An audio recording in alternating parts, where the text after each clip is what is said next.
நடந்தது நடந்துச்சு டாக்டர். தப்புக்கு காரணமானவன் இப்போ உயிரோட இல்லை. ஆனால் என் பொண்டாட்டியை பொறுத்த வரைக்கும் அவன் ஏதோ பணத்தை திருடிட்டு ஊரை விட்டு ஓடிட்டான் அப்படின்னு நினச்சிக்கிட்டு இருக்கான்.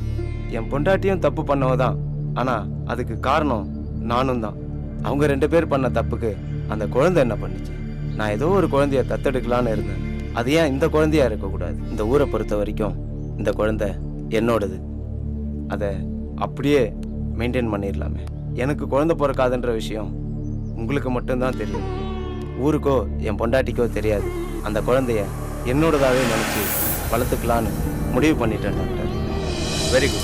வெரி குட் மாணிக்கம். கீப்